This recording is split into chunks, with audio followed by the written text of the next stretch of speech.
The fluorescent lights flickered in the Blue Ridge Animal Shelter, casting jagged shadows across the concrete floor as Dr. William Tate stood frozen before a German shepherd's cage. The red stamp on the clipboard screamed, "Euthanasia! Scheduled! Aggression risk!" But the dog's eyes, deep and soulful, held him captive. A low growl rumbled from a nearby kennel, and the air grew thick with the stench of damp fur and antiseptic. William's hand trembled, clutching the syringe meant to end the dog's life. Those eyes, haunted, pleading, stirred memories of Jasper, his own dog, lost to a storm's cruel whim. Was this dog truly dangerous, or was something else begging to be seen? Hope you enjoyed this story. Leave a like and share your thoughts in the comments. We'd love to hear where you're watching from. Now let's continue with the story. William's heart thudded as he lowered the syringe, the weight of the decision pressing against his chest. The shelter, nestled in the heart of Asheville, North Carolina, hummed with the familiar chaos of morning, barks echoing like a discordant choir, cats meowing for attention, and the clatter of food bowls.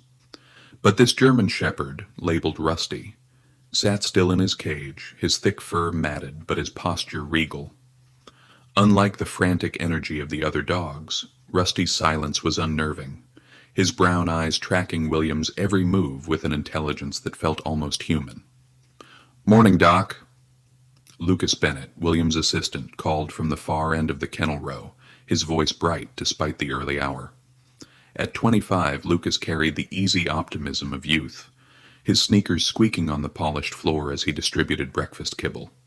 "Got some paperwork waiting at the desk when you're ready."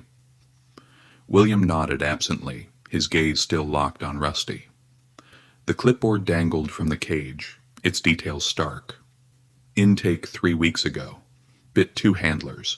No adoption potential. The words twisted in his gut. He'd seen aggressive dogs before, snarling, lunging, eyes wild with fear or rage. Rusty was none of those. His stillness, his watchfulness felt deliberate, like a soldier awaiting orders. He reached for the cage door, fingers brushing the cold metal. Lucas's head snapped up, his cheerful demeanor faltering. "Doc, you sure about that?" "Clara said he's a liability. Bit folks during intake, remember?" Clara Evans, the shelter's senior staff member, was a stickler for protocol, her stern face flashing in William's mind. She'd been vocal about Rusty's case, insisting the dog was too risky to keep, but William's instincts, honed over 20 years as a veterinarian, screamed otherwise.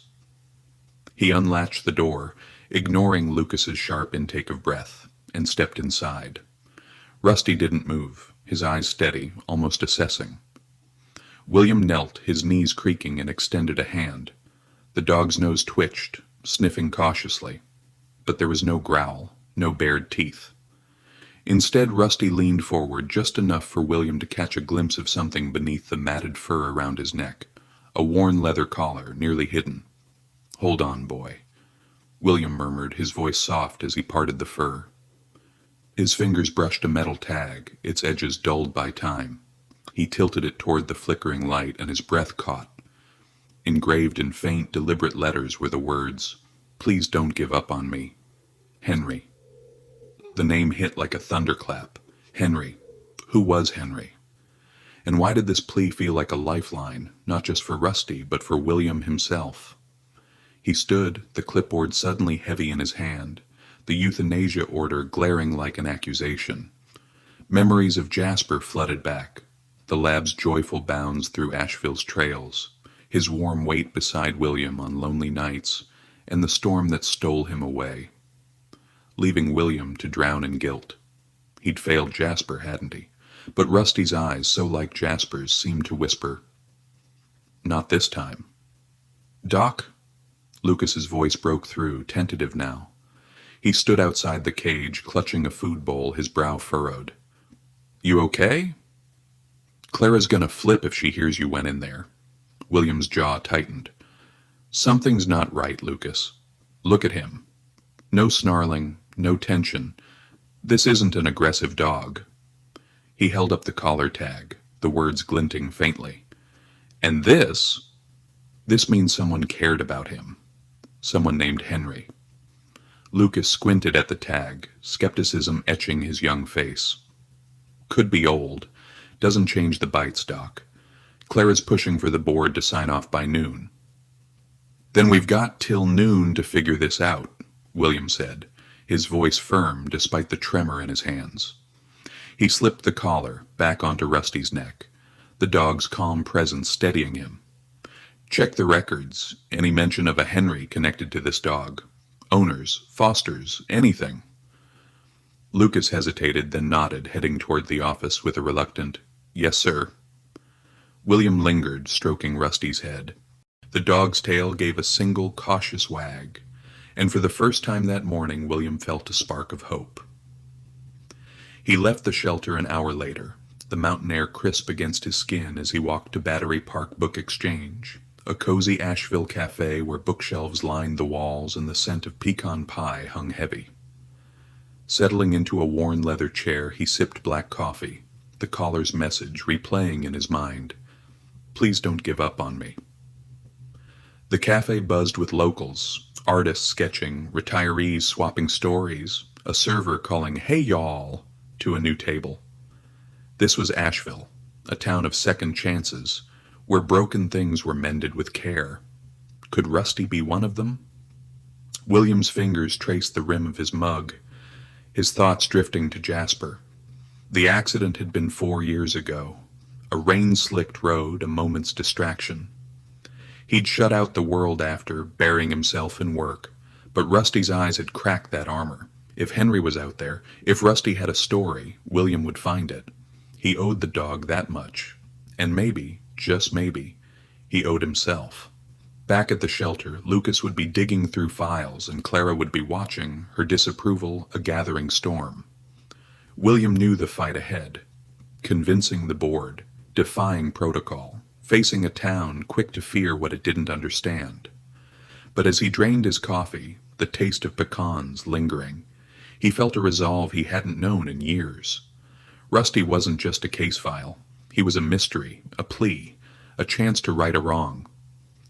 The cafe's bell jingled as William stepped into the morning light, the Blue Ridge Mountains looming soft and steady in the distance. Somewhere, a man named Henry held the key to Rusty's past, and William, for the first time since Jasper, was ready to search for it. The Blue Ridge Animal Shelter's office was a cramped maze of file cabinets and flickering computer screens, the air heavy with the scent of stale coffee and wet dog. Lucas Bennett hunched over his keyboard, his fingers tapping a staccato rhythm as Dr. William Tate paced behind him, the German shepherd's collar still vivid in his mind. Please don't give up on me. Henry.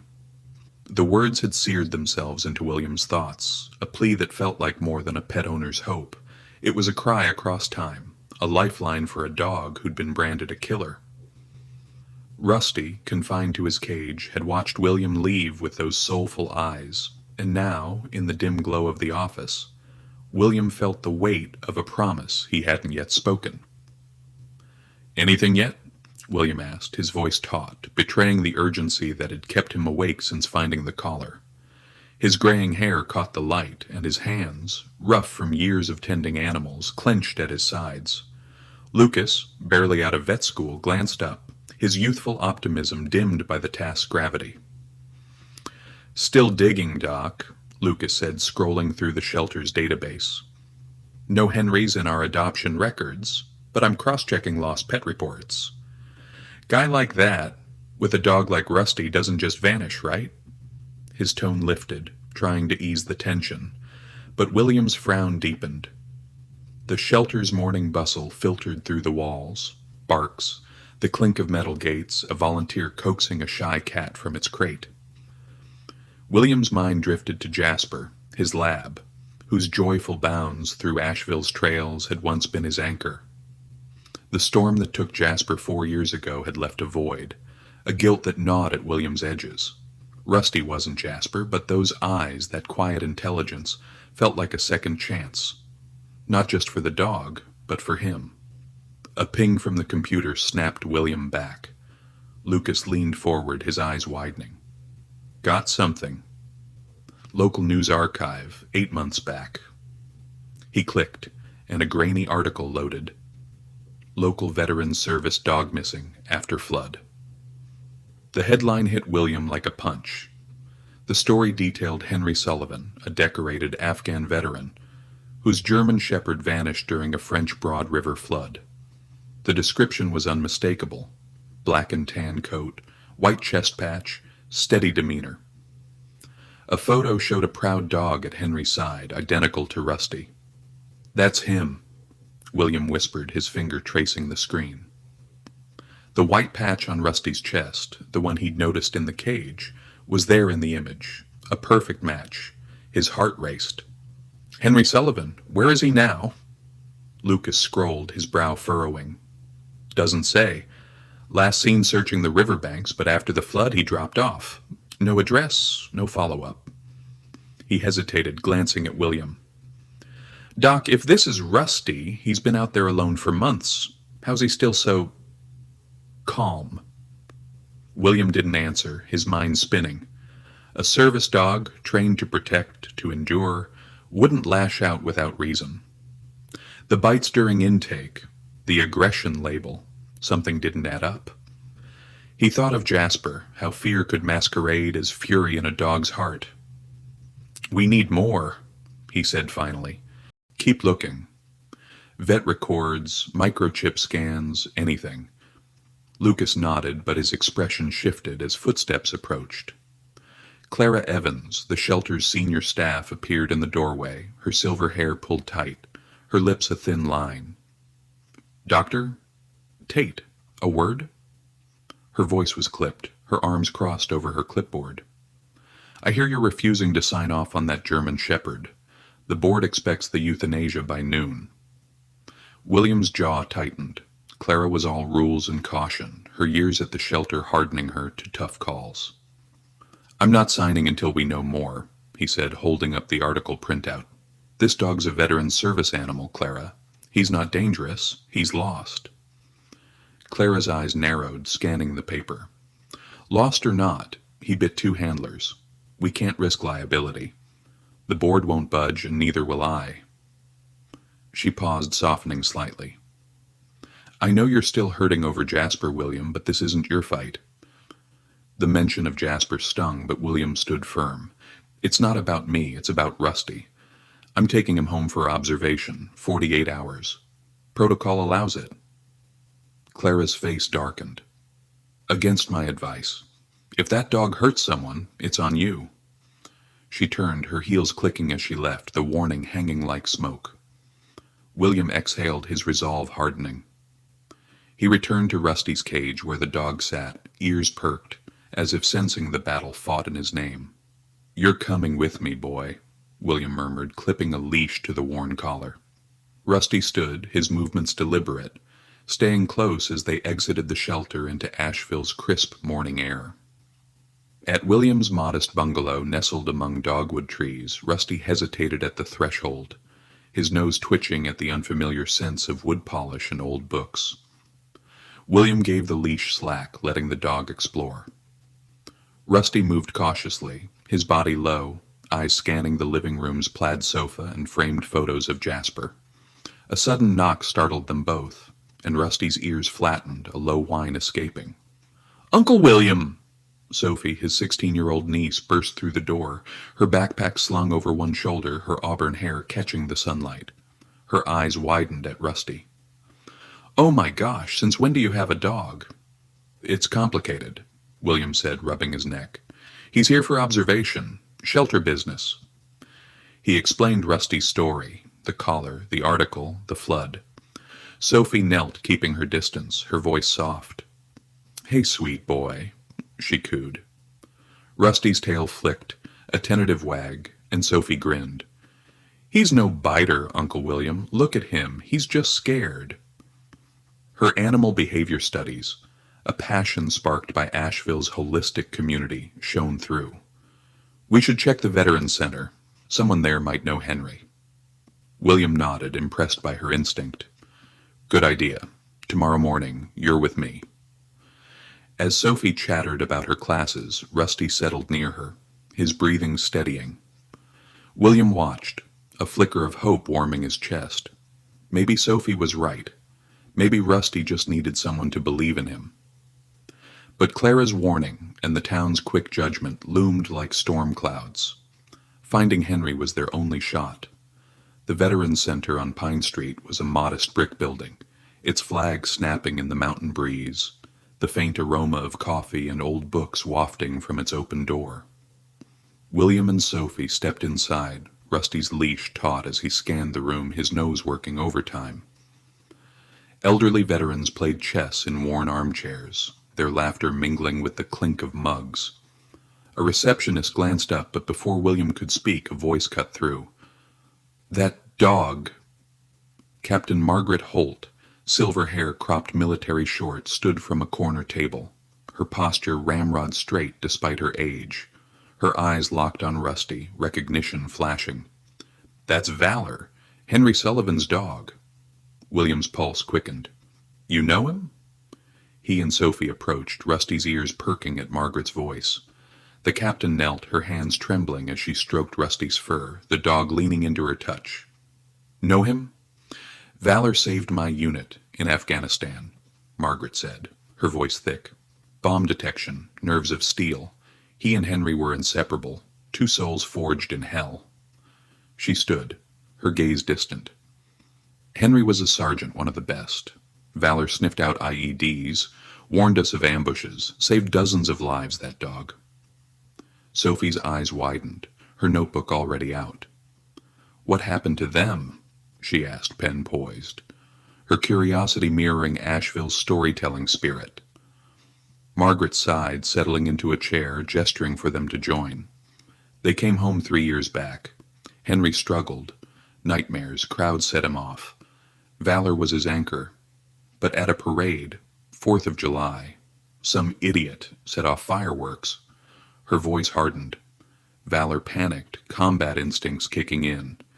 Henry tried to hold him, but they fell into the French Broad River. Henry hit his head, nearly drowned. By the time they pulled him out, Valor was gone. William's throat tightened, picturing Rusty, Valor alone, lost in the flood. "And Henry?" he asked. "Blamed himself," Margaret said. "Searched for weeks, but guilt broke him. He pushed everyone away, bought a cabin in Pisgah National Forest. Haven't seen him in 2 years. She pulled a crumpled photo from her wallet. A younger Henry, grinning beside Valor, the dog's tail a blur. Rusty's white chest patch was unmistakable. Sophie gasped, pointing at the photo. "That's him, Uncle William. Look at the markings." She turned to Margaret. "Do you have Henry's address?" Margaret nodded, scribbling on a napkin. "It's remote up near Wilson Creek. But be careful. Henry's not the man he was." She handed it over, her eyes lingering on Rusty. "If that's really Valor, he's been through hell to find you." William tucked the napkin into his pocket, his resolve deepening. Rusty nudged Sophie's hand, tail wagging softly, and she scratched his ears, whispering, "You're a hero, aren't you?" The dog's calm demeanor, so unlike the aggressive label, fueled William's certainty. He'd been right to trust his instincts. As they left, the center's memorial garden caught Sophie's eye, its stone plaques honoring fallen soldiers. Rusty paused, sniffing a rosebush, his posture relaxed. William watched, a spark of hope igniting. But trouble was brewing. At Isis Music Hall, where bluegrass fiddles filled the air, Clara Evans stood among locals, her voice low but sharp. "That dog Dr. Tate's got, bit 2 handlers. He's got no business keeping it alive." A woman nearby, Ruth Carter, nodded, her silver hair glinting under the stage lights. "I lost my terrier to a stray years back. I can't have another menace running loose." Her words, laced with old pain, spread like wildfire, Asheville's gossip mill churning. William overheard as he passed, his stomach twisting. Clara's crusade, Ruth's fear. It was a storm gathering against Rusty. He glanced at Sophie, who clutched the napkin with Henry's address, her eyes bright with purpose. "We'll find him," she said, her voice steady. "For Rusty." The mountain air was cool as they headed to William's SUV, Rusty trotting beside them, his collar glinting faintly. Pisgah's trails awaited, and with them, a man who'd lost everything. William gripped the wheel. The photo of Henry and Valor burned into his mind. Whatever had happened to them, whatever had kept Rusty alive, he'd uncover it. For the dog, for Henry, and maybe for the part of himself still buried with Jasper. The Pisgah National Forest loomed over Asheville, its emerald canopy swallowing the morning sun, casting dappled shadows on the trail where Dr. William Tate led Sophie and Rusty. The air was thick with the scent of pine and damp earth, mist curling around gnarled roots like ghostly fingers. Rusty's nose twitched, his ears swiveling at every rustle, a squirrel darting through ferns, a distant waterfall's murmur. The German shepherd's muscles tensed, his white chest patch stark against his black and tan coat, as if he sensed something beyond the trail's curve. William clutched Captain Margaret Holt's napkin, its scrawled directions to Henry Sullivan's cabin trembling in his hand. Sophie, her backpack slung low, scribbled in her notebook, her auburn hair catching stray beams of light. The forest felt alive, holding its breath, and William's pulse quickened. Rusty wasn't just following a path. He was chasing a memory. The trail steepened, gravel crunching under William's boots as he glanced at Sophie, her face alight with purpose. "You sure about this, Soph?" Margaret said. "Henry's not exactly welcoming." His voice was low, the weight of their mission pressing against him. The Veteran Center's revelations, Rusty as Valor, Henry's war hero dog, lost in a tragic flood, had lit a fire in William, but Clara Evans's warning at the shelter lingered. If Rusty bit again, if this gamble failed, the board would end him. Sophie tucked her pen behind her ear, her green eyes steady. "Rusty knows where he's going, Uncle William. Look at him." She pointed to the dog, who paused to sniff a mossy rock, his tail flicking with intent. "He's not aggressive, he's searching. We owe him this." William nodded, his throat tight. Sophie's animal behavior studies, fueled by Asheville's holistic spirit, gave her instincts he trusted. Rusty's calm demeanor, so unlike the dangerous label, echoed Jasper's quiet loyalty, stirring memories William had buried. He adjusted the leash, letting Rusty lead, the dog's nose guiding them, past wildflowers and trickling streams. The forest beauty was Asheville at its rawest, untamed, forgiving, a place where broken things could mend. But Henry, a man shattered by guilt, might not see it that way. An hour into the hike, Rusty's head snapped up, his body stiffening. He tugged the leash, pulling William toward a narrow path veering left, where sunlight barely pierced the canopy. Sophie gasped, pointing to a faint footprint in the mud, its tread heavy, uneven. "Someone's been here," she whispered, her voice a mix of excitement and nerves. William's grip tightened, his heart pounding. The cabin was close. They emerged into a clearing, and there it stood. A weathered log cabin, its roof sagging but chimney puffing faint smoke.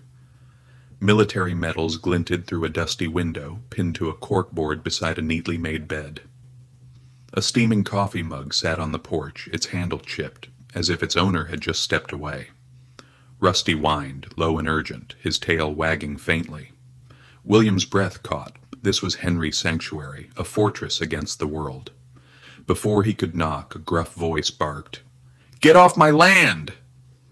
A man limped from the trees, his flannel shirt patched, his face shadowed by a gray beard.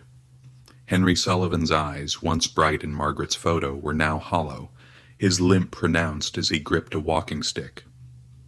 Rusty lunged forward, whining louder, but Henry flinched, stepping back. "Keep that dog away." "Mr. Sullivan, please," William said, raising a hand, his voice steady despite the tension. "I'm Dr. William Tate, from the shelter. This is Rusty, Valor. He's yours." He held up the collar tag, its plea glinting. "Please don't give up on me. Henry." Henry's gaze darted to the tag, then to Rusty, his jaw tightening. "That's not my dog," he rasped, but his voice cracked, betraying him. Rusty sat, eyes locked on Henry, his whine softening to a pleading hum. Sophie stepped forward, her notebook clutched like a shield. "We know what happened," she said gently, her southern lilt soothing. The parade, the river. Valor didn't leave you. He was lost. He's been waiting for you. Her words hung in the air, fragile as the mist. Henry's stick trembled in his hand, his eyes glistening, but he turned away, his voice cold. You don't know a damn thing. Leave. Now. He limped to the cabin, slamming the door, the sound echoing through the clearing. Rusty's ears drooped, his body sagging, and William felt a pang of failure. They'd come so close only to hit a wall. Sophie knelt beside Rusty, stroking his fur. He's scared, just like you were, she murmured, noting the dog's flinch at a snapping branch. That's not aggression, it's trauma. Like soldiers get. Her insight, sharp for her age, reignited William's resolve. They couldn't give up. Not yet. As they trekked back, the forest's hush felt heavier, Henry's rejection a wound. William glanced at Sophie, her jaw set. We'll try again, he said, his voice firm. Tomorrow. Rusty's leash tugged gently, the dog looking back toward the cabin as if unwilling to let go. The next morning, William's bungalow glowed with the scent of frying okra and cornbread, Asheville's comfort food filling the air as Sophie set the table. Rusty lay by the window, his eyes fixed on the dogwood trees outside, his calm presence a stark contrast to Henry's storm. William hadn't slept, the cabin's slammed door replaying in his mind, Henry's hollow eyes mirroring his own after Jasper's death. He'd lost one dog to a storm. He wouldn't lose another to a man's guilt. Sophie, her notebook open, sipped sweet tea, her pen circling notes on Rusty's flinches. He's got triggers, Uncle William. Loud noises, sudden moves, like Henry's PTSD. We need to show him Rusty's still valor. Her voice was fierce, her studies giving her a clarity William envied. He nodded, stirring the okra, his thoughts on Jasper's warmth, how it had anchored him through grief.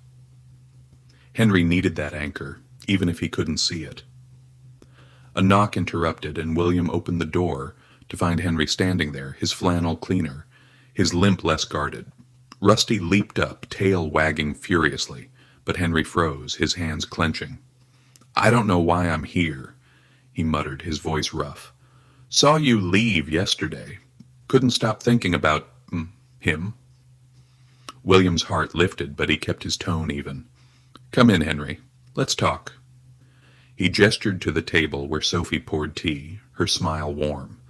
Henry hesitated, then stepped inside, Rusty trailing close, whining softly. The dog's nose nudged Henry's hand, and for a moment Henry's fingers twitched, as if remembering a familiar touch. Over cornbread, William shared his story, Jasper's joy, the storm that took him, the guilt that lingered.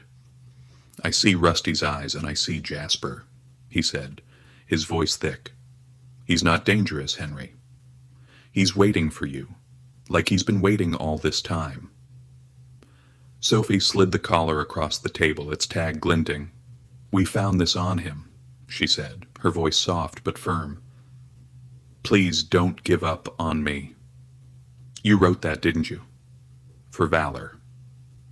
She leaned forward, her eyes earnest. He never gave up on you. He's here right now. Henry stared at the tag, his breath hitching. Rusty pressed against his leg, tail thumping, and Henry's defenses cracked. His shoulders shook, tears spilling as he sank to his knees, burying his face in Rusty's fur. Valor, he choked, the name a prayer. I'm sorry, boy. I failed you. Rusty licked his cheek, whining, their bond flooding back like the river that tore them apart. William's eyes stung, Sophie's hand finding his, her own tears falling. The kitchen, warm with southern light, felt sacred, a haven where broken things could heal. Henry's sobs softened, and he looked up, his face raw but alive. How'd you find him? He whispered, stroking Rusty's ears. William recounted the shelter, the euthanasia order, the collar's plea. He's been through hell, but he's still yours, he said. Stay for supper, get to know him again. Henry nodded, hesitant but present, as Sophie piled okra on his plate, chattering about Asheville's trails. Rusty settled at Henry's feet, his breathing steady, a soldier home at last. But outside, trouble brewed. At a church potluck, Clara Evans and Ruth Carter, her face etched with old grief, whispered to locals. "That dog's a risk," Clara said, her voice sharp. "Doctor." "Tate's playing with fire." Ruth nodded, clutching her purse. "My terrier died because of a stray. I won't let that happen again." Their words spread, Asheville's gossip mill turning, a storm gathering against Rusty's fragile second chance. William, watching Henry and Rusty, felt a flicker of hope, but the fight was far from over. The town's fear, Clara's rules, and Henry's own ghost loomed, and William knew the next battle would test them all. Carrier Park buzzed with the pulse of Asheville's annual River Arts Festival, banjo strings humming under a sky streaked with autumn clouds. Sophie Tate, her auburn hair tied back, guided Rusty through the crowd, his leash loose in her hand. The German shepherd's ears swiveled, catching the laughter of children, the sizzle of fried green tomatoes from food stalls, and the clink of pottery displays. Sophie's heart swelled. Rusty, or Valor as Henry called him, had softened since their reunion, his soulful eyes brighter, his tail wagging more freely. She glanced at her notebook, tucked in her backpack, where she'd jotted his trauma triggers. Loud noises, sudden movements. Today, under Asheville's warm sun, he seemed at ease, a hero dog reclaiming his place.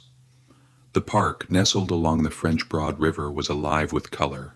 Local artists hawking vibrant canvases, families picnicking on checkered blankets, a bluegrass band strumming near the playground. Sophie, 16 and fueled by her animal behavior studies, felt a surge of pride. She'd helped bring Henry and Rusty back together, a bond forged in war and heartbreak. Her uncle, Dr. William Tate, was at the shelter battling Clara Evans's push to euthanize Rusty.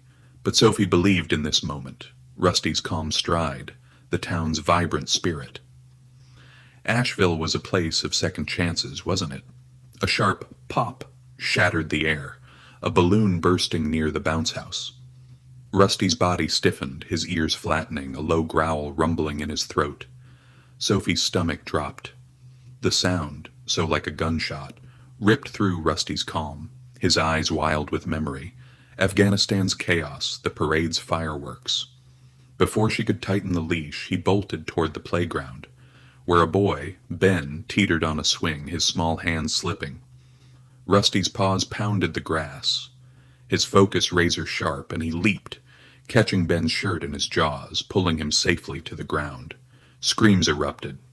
"That dog's attacking!" a mother shrieked, yanking her child away. Ruth Carter, silver hair glinting, pointed from the crowd, her face pale. "I knew it! He's dangerous!" Sophie rushed forward, her voice cracking as she shouted, "He saved him! Rusty saved that boy!" But the crowd surged, parents shielding kids, their fear drowning her words. Ben, unharmed, clung to his mother, Laura Bennett, who stared at Rusty, frozen. Animal control arrived, their van screeching to a halt. 2 officers, faces grim, approached with a catchpole. "Step back, miss," one barked, looping the noose around Rusty's neck. The dog, panting, didn't resist, his eyes locked on Sophie, trusting despite the chaos. "No!" Sophie cried, tears streaming. "He wasn't attacking. Look at the boy. He's fine." But the officers caged Rusty, his whine piercing the air as the van door slammed. Laura Bennett knelt beside Ben, checking him frantically. "He's okay," she whispered, her voice trembling. But she didn't meet Sophie's gaze. Ruth stepped forward, her voice sharp. "I lost my terrier to a stray years ago. This dog's a menace, just like I said." Her words, laced with old pain, fueled the crowd's murmurs, Asheville's gossip mill churning. Sophie's chest heaved, her fists clenched. She spotted a security camera near the playground, its lens glinting. "There's footage!" she yelled, pointing. "It'll show what happened." But the officers ignored her, the van pulling away. Sophie sank to her knees, the festival's joy now a cruel mockery. She pulled out her phone, dialing William. "Uncle William, they took Rusty," she sobbed. "It was a mistake, but no one listened." At the Blue Ridge Animal Shelter, William's face darkened as he hung up, Sophie's voice echoing in his mind. He stormed into the intake room where Rusty sat in a steel cage, his head low but eyes steady. Director Evelyn Hart, a no-nonsense woman with wire-rimmed glasses, stood by, her clipboard heavy with reports. "Dr. Tate, this is the second incident," she said, her tone final. "Bites at intake. Now this. The board's calling an emergency meeting." William's jaw tightened. "He didn't bite anyone, Evelyn." "Sophie saw him save a child. There's footage. Check it." He knelt by Rusty's cage, stroking the dog's fur through the bars. Rusty's tail thumped once, a faint spark of trust. William thought of Jasper, his lab lost to a storm, and Henry, broken by guilt. He wouldn't let Rusty down. Evelyn sighed, her expression softening. "I'll request the footage, but the town's scared, William. Ruth Carter's already rallying folks. We've got 48 hours to prove he's not a threat, or the board's decision is final." She left, her heels clicking, leaving William with Rusty's steady gaze. He noticed a shadow in the cage's corner, not a trick of light, but a memory. The park footage might show more than Rusty's act. Had Henry been there, watching? Sophie had mentioned a limping figure in the crowd, a detail that nagged at him. If Henry was close, if he'd seen Rusty, it could change everything. William stood, his resolve steel. "Hang on, boy," he murmured. "We're not done yet." The Asheville Town Hall was a sea of tense faces, its wooden pews packed with locals clutching sweet tea and whispered fears. Sophie stood at the podium, her notebook trembling in her hands, the security footage cued on a screen behind her. The room buzzed, Ruth Carter in the front row, her silver hair tight in a bun, Clara Evans beside her, their eyes sharp. Mayor Daniel Rhodes, a wiry man with a southern drawl, adjusted his tie, his face neutral but strained. William sat beside Sophie, his hand on Rusty's leash, the dog's calm presence a quiet defiance against the room's hostility. Sophie cleared her throat, her voice steady despite her nerves. "Thank you for coming, y'all. Rusty's not what you think. This footage proves it." She clicked the remote and the screen flickered to life, showing Carrier Park's chaos. The balloon popped, Rusty bolted, and there, clear as day, he caught Ben, pulling him to safety with precision, no teeth, no aggression. Gasps rippled through the crowd. Laura Bennett in the third row covered her mouth, tears welling as she saw her son's unharmed face. "He saved my boy," Laura said, standing, her voice breaking. "I was scared, didn't speak up. I'm sorry." Her confession hung heavy, softening some faces, but Ruth's remained stone, her lips pursed. Sophie zoomed in, her heart racing. "There's more." The footage panned to a blurry figure at the crowd's edge, a man limping, his flannel familiar. "That's Henry Sullivan, Rusty's owner. He was there, watching." She flipped her notebook, showing military records she'd dug up with Lucas's help. Henry's limp matches a shrapnel wound from Afghanistan.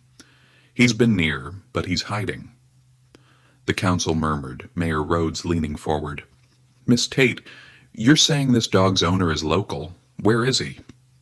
His question sparked whispers, Asheville's curiosity flaring. "We're trying to find him," William said, standing, his voice firm. "Rusty, Valor, was Henry's service dog, a war hero. He's not dangerous, he's trained to protect.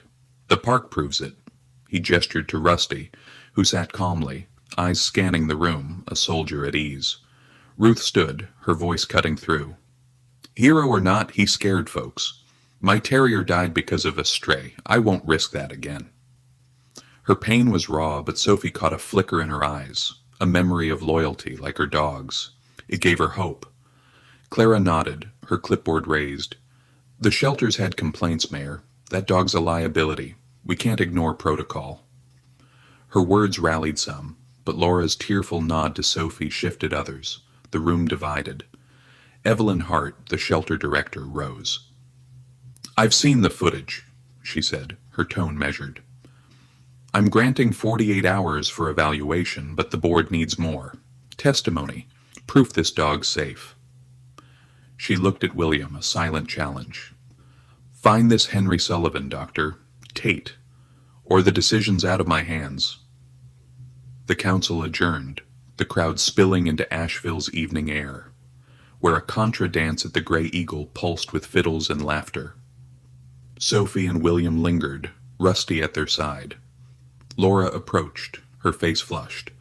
"I'll testify," she said, squeezing Sophie's hand. "Ben's alive because of Rusty. I owe y'all that." Sophie smiled, her heart lifting, but Ruth's glare from across the street chilled her. At the dance, Laura joined locals, her gratitude spreading, swaying some opinions. "That dog's a hero," a vendor said, clapping along. But Clara's whispers to Ruth kept fear alive, a battle unresolved. William knelt by Rusty, stroking his fur. "We need Henry," he said, his voice low. The footage's blurry figure haunted him, Henry, watching, so close yet so far. Sophie nodded, her notebook open to Henry's cabin address. "Tomorrow," she said, her southern grit shining. "We'll make him see." They left the hall, Rusty's collar glinting under streetlights, the tag's plea a quiet vow. "Please don't give up on me." Asheville's mountains loomed, holding Henry's secrets, and William felt the clock ticking.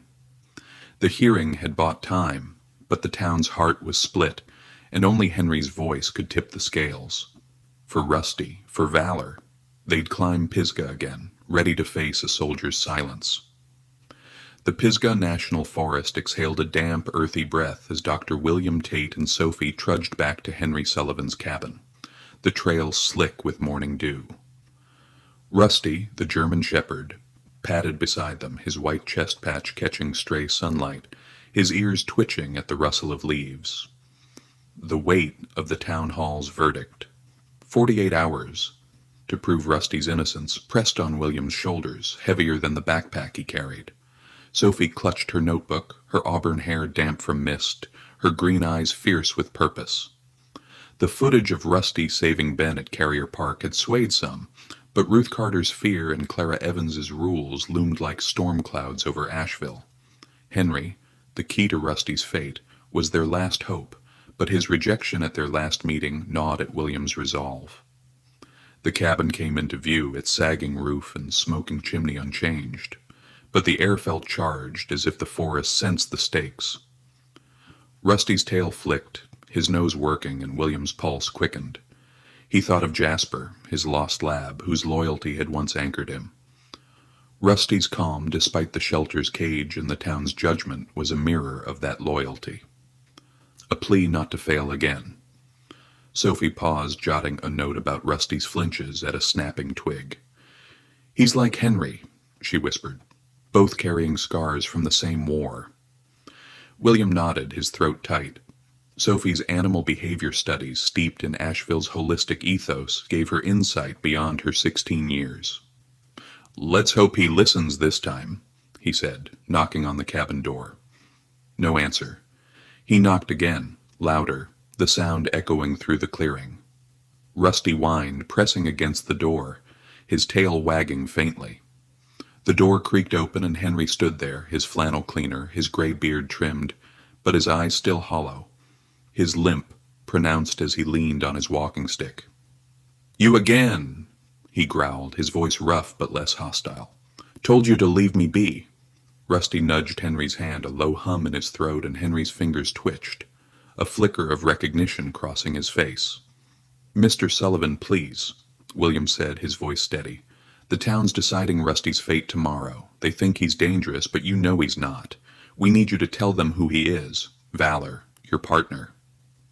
He gestured to Rusty, whose eyes locked on Henry, unwavering.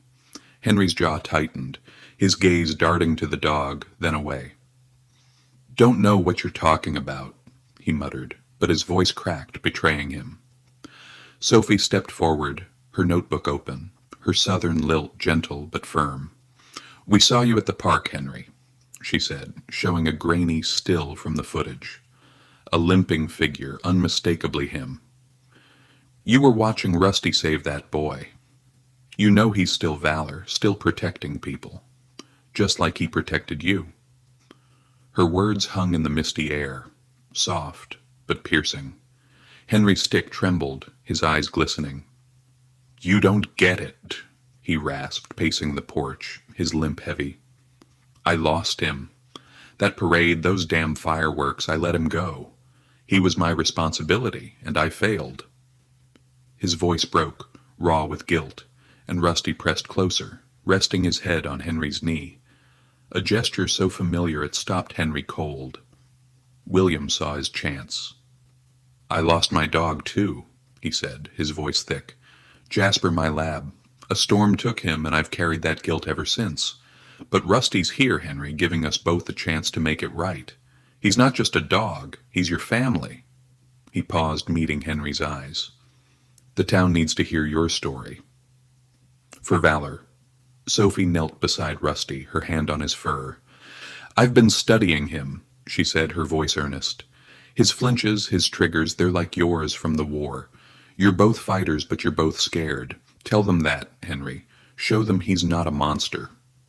She smiled, her hope infectious, and Rusty's tail thumped, echoing her faith. Henry sank onto the porch steps, his face buried in his hands, Rusty's warmth steady against him.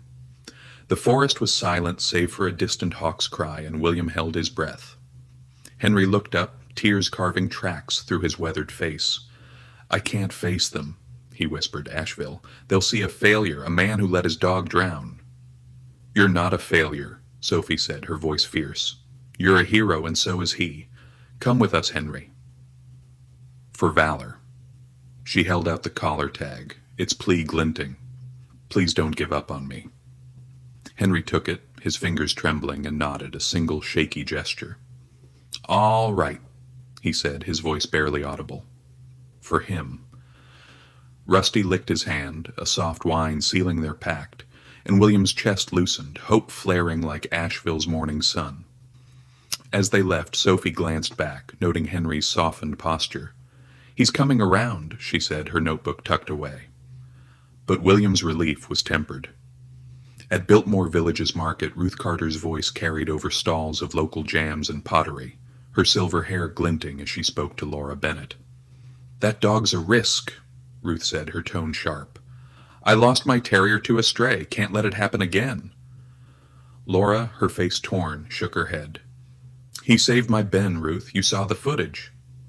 Her words, soft but firm, planted a seed, but Ruth's pain ran deep, a wall William knew they'd face tomorrow. The hearing loomed, and Henry's fragile courage was their only weapon.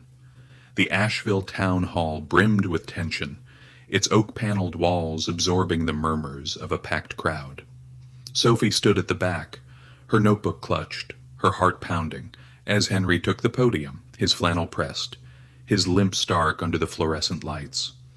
Rusty sat beside William in the front row, his eyes locked on Henry, a soldier awaiting orders. The council, Mayor Daniel Rhodes, Evelyn Hart, and 3 stern-faced board members, watched, their pens poised. Ruth Carter sat rigid, Clara Evans at her side, their whispers stoking the room's unease. Asheville's heart hung in the balance, and Sophie prayed Henry's voice could tip it. Ruth spoke first, her voice steady, but laced with grief. "I lost my terrier, Daisy, to a stray, years ago," she said, her silver hair glinting. "She was my world, and I won't let another dog hurt this town. That German shepherd scared folks at the park, hero or not. He's a risk." Her words drew nods, fear rippling through the crowd, and Sophie's stomach twisted. Ruth's pain was real, but so was Rusty's loyalty. Laura Bennett rose, her hands trembling. "My son Ben is alive because of that dog," she said, her voice breaking. "I saw the footage. Rusty didn't attack. He saved him. I was wrong to stay quiet, and I'm here to make it right." Her tears softened some faces, but Ruth's remained stone, her eyes flickering with memory. Sophie stepped forward, her notebook open, her southern drawl clear. "Y'all, Rusty's not just a dog. He's valor, a war hero. I've got testimonials from veterans at the center saying he saved lives in Afghanistan." She held up letters, her voice steady. "His flinches aren't aggression. They're trauma, like any soldier's. He deserves a chance, just like we all do." Her words, rooted in Asheville's compassion, stirred whispers, but Clara's scowl held firm. Mayor Rhodes nodded, his drawl measured. "Miss Tate, compelling, but we need more." "Where's this owner you mentioned?" His question hung, and Sophie's eyes darted to Henry, who gripped the podium, his knuckles white. Henry cleared his throat, his voice trembling, but growing stronger. "I'm Henry Sullivan," he said, his eyes sweeping the room. "Valor was my partner in Afghanistan. He sniffed out an IED, saved my unit, 20 lives, maybe more." His voice cracked, tears welling. "We came home, but the war followed us. At a parade, fireworks set him off. I tried to hold him, but we fell into the river. I lost him, and I lost myself." The room fell silent, his raw pain a weight they all felt. Rusty whined softly, his eyes never leaving Henry, and Sophie's throat tightened. "I blame myself," Henry continued, tears falling. "Thought he was gone forever, but he's here, still protecting, like at the park. He's not dangerous. He's my family. Please don't take him from me again." His words, raw and vivid, pierced the room, and even Ruth's face softened, her hand brushing her cheek as if remembering Daisy's loyalty. Clara shifted, her clipboard lowering, her resolve wavering. The council leaned forward, moved, but Rhodes raised a hand. "Powerful, Mr. Sullivan. We'll deliberate, but public safety's our priority." He adjourned the meeting, the crowd buzzing as they spilled out. Outside, at a quiet diner, William, Sophie, and Henry sat over biscuits and gravy, Rusty at Henry's feet. "You did good, Henry," William said, his voice warm. "You gave them the truth." Henry stroked Rusty's ears, his face still raw. "Felt like facing a firing squad," he said, a faint smile breaking through. Sophie grinned, her notebook open to a new page. "They listened, Henry. I saw it in their eyes, even Ruth's." But Ruth's softened gaze lingered in Sophie's mind, a flicker of hope amid the fight. The council's verdict loomed, and Asheville's gossip mill churned, some swayed by Henry's story, others clinging to fear. At the diner, a server called, "Y'all need more tea," and the normalcy grounded them. William watched Rusty, his calm a testament to Henry's courage, and felt Jasper's shadow lift, just a little. The battle wasn't over, but for the first time they weren't fighting alone. The Asheville Town Hall exhaled a collective breath as Judge Eleanor Price, her silver hair catching the morning light, rose from the council bench. The room, packed with locals clutching sweet tea and worn Bibles, fell silent, their eyes darting between Dr. William Tate, Sophie, Henry Sullivan, and Rusty, the German shepherd whose fate hung in the balance. William's hand rested on Rusty's head, the dog's white chest patch stark against his black and tan coat, his calm eyes a quiet defiance against the storm of fear that had gripped the town. Sophie clutched her notebook, her auburn hair tied back, her heart pounding after Henry's raw testimony. Ruth Carter sat in the front row, her face softer, but still guarded, while Clara Evans, clipboard in hand, watched with a frown. Asheville's heart teetered, and William prayed it would choose hope. Judge Price's voice, steady and southern, cut through the tension. "After reviewing the footage, testimonials, and Mr. Sullivan's account, the council finds no evidence of aggression in the dog known as Rusty or Valor." Gasps rippled, and Sophie's eyes widened. "He is cleared of all charges and released to Henry Sullivan's care, effective immediately."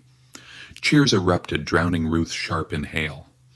Laura Bennett, Ben's mother, leaped up, tears streaming as she rushed to Henry, embracing him tightly. "You gave my boy his life," Laura said, her voice thick. "Thank you, Henry. Thank you, Rusty." Henry, his flannel rumpled from nerves, managed a nod, his hand buried in Rusty's fur, the dog's tail thumping like a drum. William's chest loosened, a weight lifting, and he thought of Jasper, his lost lab whose memory had driven him to fight for Rusty. This victory wasn't just for Henry, it was for them all. Ruth stood, her silver hair glinting, and the room hushed, bracing for her protest. But her eyes, misty, met Sophie's. "I was wrong," she said, her voice trembling. "Lost my Daisy to a stray years back, and fear got the better of me. That footage, your story, Henry. It reminded me what a dog's love means. She paused, wiping her cheek. I'm sorry. The crowd murmured, some nodding, others reaching for tissues, Asheville's compassion stirring. Sophie's throat tightened, her notebook forgotten as she crossed to Ruth, squeezing her hand. You're here now, she said, her southern lilt warm. That's what matters. Ruth's faint smile, fragile but real, was a bridge mended, a wound healed. Mayor Daniel Rhodes, his wiry frame relaxed, approached Henry, extending a hand. Welcome home, Mr. Sullivan, he said, his drawl thick. Asheville's proud to have you and Valor back. Henry shook his hand, his limp less guarded, his eyes brighter than William had ever seen. The crowd surged, locals clapping Henry's shoulder, offering bless your heart, and y'all come by for supper.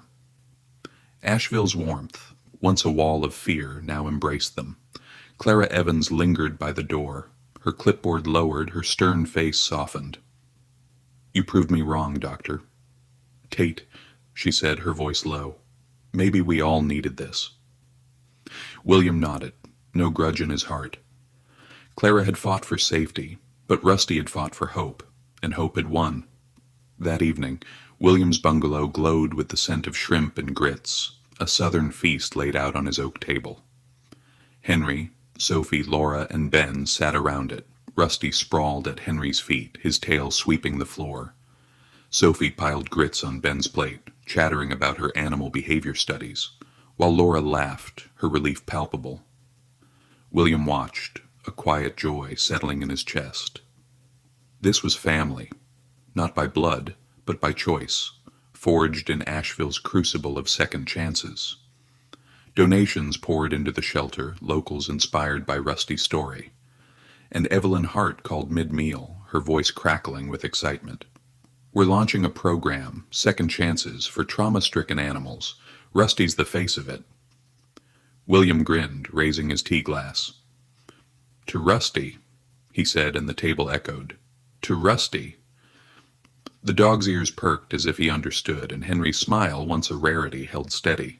After dinner, Ruth appeared at the door, hesitant, her hands clutching a knitted scarf. Heard about the program, she said, her voice soft. Thought I'd see the shelter tomorrow. Maybe meet a dog. Her eyes flicked to Rusty, and Sophie beamed, inviting her in. Ruth declined but promised to visit, a spark of hope in her gaze. As she left, William saw Daisy's shadow lift from her, replaced by possibility. The night ended with stars over Asheville's mountains, the town's heartbeat steady. William looked at Rusty, at Henry, at Sophie, and felt Jasper's absence ease. They'd faced fear, guilt, and judgment, and come out whole. But the work wasn't done. Second Chances was just beginning, and Asheville was ready to listen. The River Arts District pulsed with life, its warehouses transformed for the Blue Ridge Animal Shelter's Second Chances adoption event. Murals splashed vibrant colors across brick walls, banjo music twanged from a makeshift stage, and the scent of sweet tea and barbecue ribs hung thick in the air. Sophie, now volunteer coordinator, darted between stalls, her auburn hair bouncing, her notebook swapped for a clipboard. Rusty trotted at her side, his collar glinting with its familiar tag. Please don't give up on me.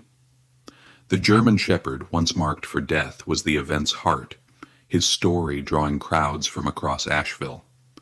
Locals milled about, sipping tea and petting rescue dogs, their leashes tied to posts adorned with local pottery. Children ran through the crowd, giggling as they tossed balls for adoptable pups, while artists sketched portraits of pets for donations. The event, funded by the town's outpouring after Rusty's verdict, aimed to find homes for trauma-stricken animals, and Sophie's chest swelled with pride. Her animal behavior studies had led here to a day where Asheville's compassion shone.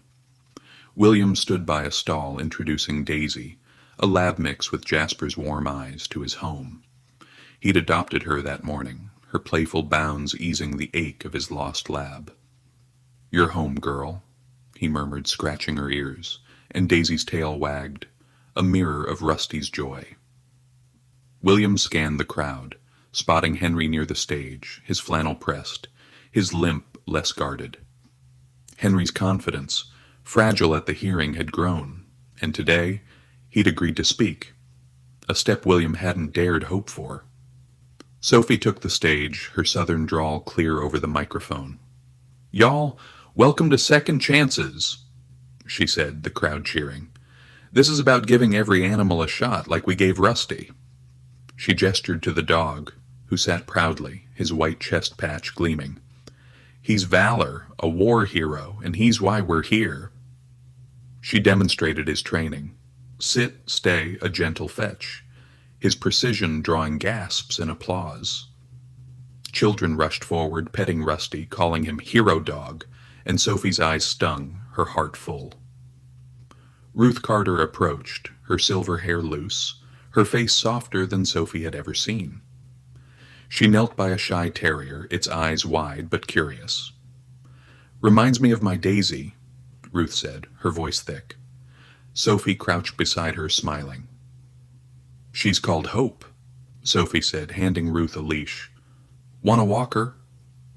Ruth nodded, her fingers brushing the terrier's fur, and Laura Bennett, nearby with Ben, clapped, her own redemption complete. Henry took the stage, his voice steady despite the crowd. "I lost Valor once," he said, his eyes on Rusty. "Thought I'd never be whole again.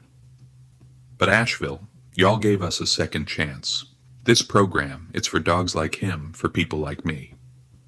His words, simple but raw, echoed Biltmore's legacy of resilience, and the crowd roared, donations piling up. Sophie hugged him as he stepped down, whispering, "You're amazing, Henry." William watched, Daisy at his side, and felt Jasper's shadow fade further. The shelter's coffers swelled, funding trauma-focused care, and Evelyn Hart, beaming, announced plans for a permanent program. "Rusty's Legacy," she called it, and the crowd cheered again, banjo strings soaring. Laura and Ben joined Henry, their laughter mingling as Ben tossed a ball for Rusty, the dog's bounds joyful. Ruth walked Hope through the crowd, her smile growing, and Sophie noted it in her memory, a new chapter for them all. The event wound down, the sun dipping behind the Blue Ridge Mountains, casting a golden glow over the district. Asheville's art, music, and heart had woven a tapestry of hope, and Rusty, once a pariah, was its brightest thread. As families left with new pets, Sophie looked at Rusty, at Henry, at William, and Daisy, and knew this was only the beginning. The Second Chances program would grow, and Asheville would carry its message forward. But tonight, under the mountain's watchful gaze, they'd celebrate. A town transformed, a dog redeemed, and a family found. The sun dipped low over Pisgah National Forest, painting Henry Sullivan's cabin in hues of amber and gold, its weathered logs glowing as if infused with new life.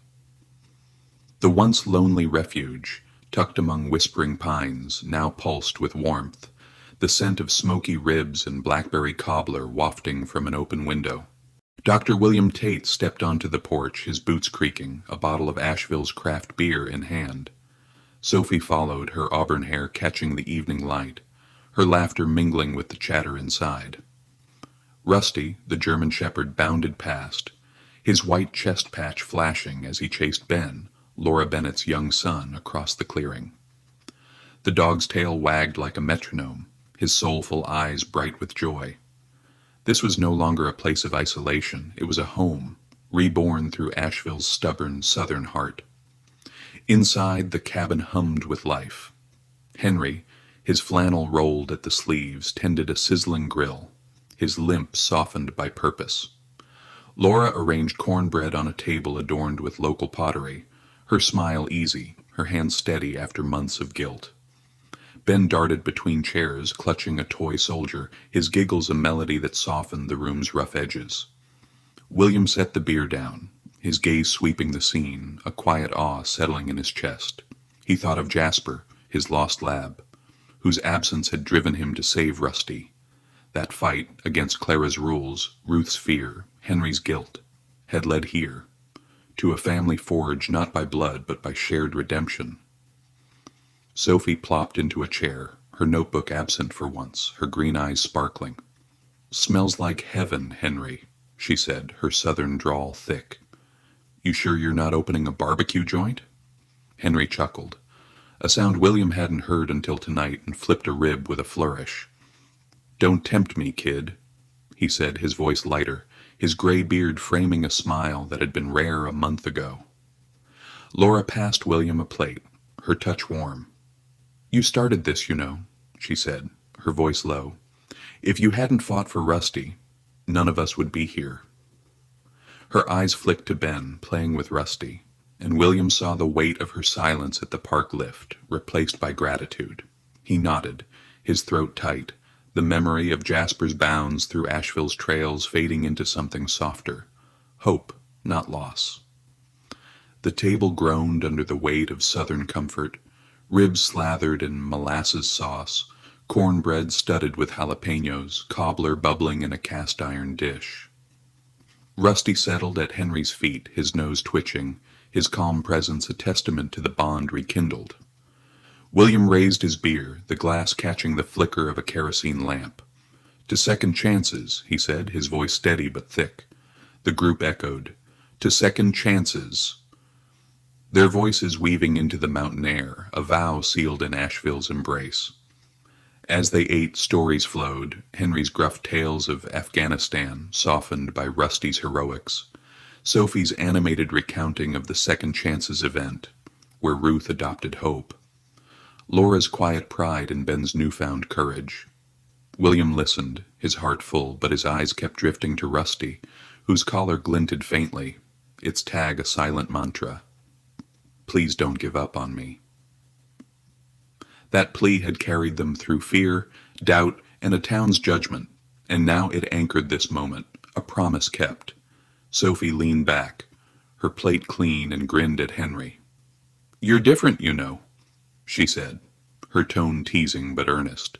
"Not hiding anymore. Bet you're even liking Asheville now." Henry's chuckle was deep, his hand ruffling Rusty's ears. "Reckon I am, kid. This town, y'all, gave me back my boy."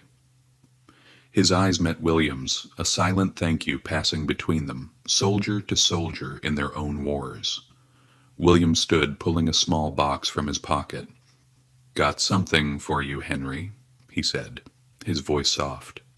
He opened it, revealing a new collar, leather, sturdy, engraved with silver letters, "Every heart deserves hope." The room stilled, Laura's hand finding Sophie's, Ben pausing mid-giggle.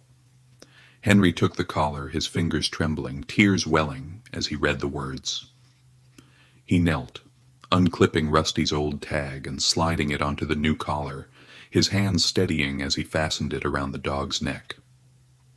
"Fits him," Henry whispered, his voice breaking. Rusty licked his cheek, a low whine of contentment, and Henry's tears fell freely, no shame in them now. Sophie's eyes glistened, her hand squeezing Laura's, and William felt his own vision blur. This was healing, raw and real. Asheville's gift to them all. Laura broke the silence, her voice bright. "Henry, you're stuck with us now," she said, laughing. "Ben's already planning sleepovers with Rusty." Ben nodded, tossing a stick for the dog, who bounded after it, his joy infectious. The group laughed, the sound spilling into the night, and William marveled at the shift, from a cabin of ghosts to a haven of light. Henry rose, his limp barely noticeable, and cleared his throat. "Started going to a veteran group," he said, his voice steady. "Down at the center, talking helps, you know. Figure I owe it to valor, to keep going." His admission, quiet but firm, was a final knot tied, a soldier stepping back into the world. Sophie beamed, her pride palpable, and William nodded, seeing Henry's strength mirror Rusty's. Sophie stood, her chair scraping. "Speaking of owing," she said, her grin wide, "I got into NC State's vet program, full ride. Guess who inspired me?" She pointed at Rusty, who tilted his head, ears perked, as if he understood. The table erupted in cheers, Laura hugging her, Henry clapping her shoulder, his gruff, "Proud of you, kid," carrying weight. William's heart swelled, Sophie's future, bright and bold, was Asheville's legacy, too. As dusk deepened, the group moved to Carrier Park, the site of Rusty's misunderstood heroism. The French Broad River glittered under starry skies, its gentle rush a counterpoint to the laughter behind them. Rusty ran free, his new collar glinting, his bounds wide and fearless. Ben chased him, giggling, while Laura and Sophie trailed, their voices soft with plans for the next Second Chances event. William and Henry lagged behind, the mountains looming like silent guardians. "You saved him," Henry said, his voice low, eyes on Rusty. "Saved me, too." He paused, his hand brushing the new collar's engraving. "Never thought I'd find home again." William smiled, his gaze distant, Jasper's memory a gentle ache now, not a wound. "We all needed saving, Henry. Rusty just showed us how." He clapped Henry's shoulder, the gesture grounding them both. Rusty returned, dropping a stick at Henry's feet, his tail a blur. Henry knelt, stroking his fur, and whispered, "We're home, boy." The words, soft as the river's flow, sealed the story, a vow fulfilled. William looked up, the stars bright over Asheville, the town's heartbeat steady in the breeze.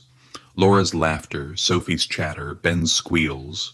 They wove a tapestry of love, a family born from a dog's unbreakable spirit.